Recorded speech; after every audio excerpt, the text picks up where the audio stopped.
Hi மக்களே, உங்கள் அனைவருக்கும் என்னுடைய ஆடிப்பட்டம் 1ஆம் தேதி வாழ்த்துக்கள்ங்க.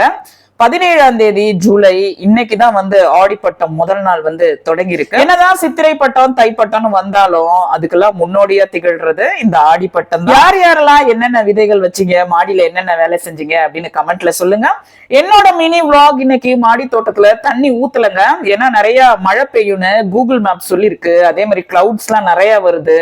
அதனால நான் வேலைகளை ஜரூரா ஆரம்பிச்சிட்டேங்க. கொஞ்சம் சோம்பேறியா போயிட்டு இருந்தது இந்த ஆடி 1க்கு முன்னாடி. அதாவது விதை வைக்கிறது, தண்ணி ஊத்துறது, அந்த மாதிரி போயிட்டு இருந்தது. வளர்ந்த செடிகள் எல்லாம் சொரக்கா நாற்றுகள் பாக்குறீங்க பாருங்க, அது எல்லாத்தையும் த்ரெட் வச்சு நூல் வச்சு மேல இழுத்து இழுத்து கட்டணுங்க. அப்பதான் ஒரு கொடிக்கு ஒரு காய் அந்த மாதிரி நான் அறுவடை பண்ணுவேன். ஒரு சொரக்கா கொடினா ஒரு காய் வரும், அதுக்கப்புறம் வாடிடும் எனக்கு.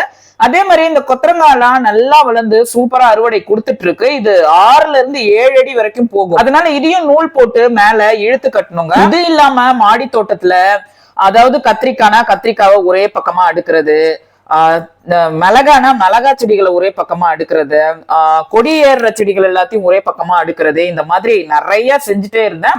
சொல்ல போனா காலையில இருந்து ஆடி 1னே எனக்கு நினைவே இல்லை. ரத்தத்துல தன்னால ஊறி போச்சு போல இருக்கு. ஆடி 1 அப்படிங்கறதுனால நானே என் மனசுக்கு தெரியாமையே நிறைய வேலை செஞ்சேங்க. 5 மணிக்கு போனா 7 மணி ஆயிடுச்சு. விளாக் ரெக்கார்ட் பண்ணலாமே அப்படின்னு சொல்லிட்டு பார்க்கும் போதுதான் போன்ல 17 ஜூலை அப்படின்னு போட்டிருந்தது. ஆஹா, ஆடி 1ஆச்சே, அதனாலதான் நம்மள அறியாமே நம்ம நிறைய வேலை செஞ்சிருக்கோம் போல இருக்குன்னு நான் நினைச்சுக்கிட்டேங்க. இப்போ செவந்தம்பட்டி கத்திரிக்காய் நாத்துகள் எல்லாம் வச்சு அது என்னதான் உட்கார்ந்து இருந்தாலும் இப்ப பெய்யற மழை இருக்கு பாத்தீங்களா, இதுல சூப்பரா எல்லா தொட்டிகள்லயும் நல்லா வந்துட்டு இருக்கு பாருங்க. ஒரு தோழி சொல்லியிருந்தாங்க, அக்கா உங்க தோட்டத்துல செடிகள் எல்லாம் காஞ்சிட்டே வருது, ஒழுங்கா தண்ணி ஊத்தி எல்லாத்தையும் பராமரிங்க அப்படின்னு சொல்லிட்டு. அது அப்படி கிடையாதுங்க. ஏப்ரல் மேல நிறைய செடிகள் நம்ம வளர்க்கறது அறுவடை கொடுத்து காஞ்சு போயிடும். அவசரப்பட்டு பிடுங்கி போட்டுட்டு ஒன்னெல்லாம் நாத்துகளை நம்ம மாற்றி வைக்க முடியாதுங்க. வச்ச நாற்றுகள் நல்லா செழிப்பா வளர்ந்து ஓங்கி காய்கறிகள் கொடுக்க ஆரம்பிச்சாதான் அடுத்தடுத்து நம்ம விதைகள் வச்சு சரி பண்ண முடியும். இந்த கருவேப்பிலை இருந்த இடத்தான் நீங்க பாக்குறீங்க. எவ்வளவு மண் இருக்கு பாத்தீங்களா. இந்த மாதிரி மாடி தோட்டத்துல 3 ஸ்பாட் இருக்குங்க. 3 ஸ்பாட்ல இருந்து 3 விதமான செடிகளுங்க, மிளகா, கருவேப்பிலை, கத்திரிக்காய். இது எல்லாத்தையும் தூக்கி ஒரு பக்கமா நான் அடுக்கி இன்னைக்கு வேலை செஞ்சேன். இப்போ இந்த மண்ணெல்லாம் பெயிண்ட் அடிக்கிற பிரஷ் இருக்கு பாத்தீங்களா, அதை வச்சு சுத்தம் பண்ணிட்டு தான் நம்ம அந்த இடத்துல வேற தொட்டி வைக்கணும்.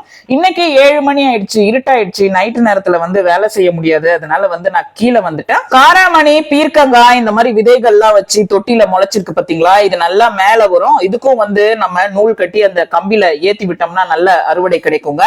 நீங்க உங்க மாடி தோட்டத்துல இந்த மாதிரி வேலை செய்வீங்களான்னு அவசியம் கமெண்ட் பண்ணுங்க. Happy gardening.